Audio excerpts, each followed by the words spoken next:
নমস্কার, আমি ডক্টর বৈশালী রয়। আজকের এই ভিডিওতে হেয়ার কালার নিয়ে কিছু কথা বলবো। হেয়ার কালার আজকাল আমরা অনেকেই বিউটিফিকেশনের জন্য ব্যবহার করি। এই হেয়ার কালার থেকে কিন্তু নানান রকমের অ্যালার্জিক রিয়াকশন হতে পারে। অ্যাপ্লিকেশনের সাথে সাথে স্ক্যাল্পে যদি দেখেন খুব ইচিং হচ্ছে, রেডনেস হচ্ছে, পেইন হচ্ছে বা ফুলে উঠছে জায়গাটা, তাহলে কিন্তু তৎক্ষণাৎ ডক্টরকে দেখিয়ে অ্যান্টি অ্যালার্জিক খেতে হবে এবং বুঝতে হবে যে কতটা সেটা সেই অ্যালার্জিটা কতটা ফালমিনেন্ট হয়েছে বা কতটা ডেঞ্জারাস হয়েছে।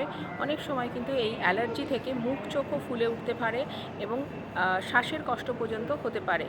অতএব যখন আপনারা হেয়ার কালার করবেন তখন কিন্তু 48 আওয়ার্স আগে প্যাচ টেস্ট করে দেখে নেবেন, কানের পিছনে অ্যাপ্লিকেশন করে, সেটা যত বড় ব্র্যান্ডেরই হোক, যে সেটা আপনাকে স্যুট করছে কিনা।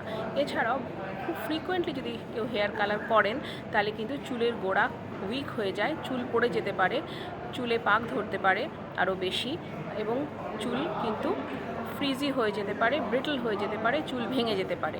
সুতরাং খুব ঘন ঘন হেয়ার কালার না করাই ভালো। ওকেশনালি কখনো কখনো করতে হলে ঠিক আছে, কিন্তু রেগুলার বেসিসে যারা হেয়ার কালার করেন তারা অবশ্যই সাবধানতা অবলম্বন করবেন। Thank you.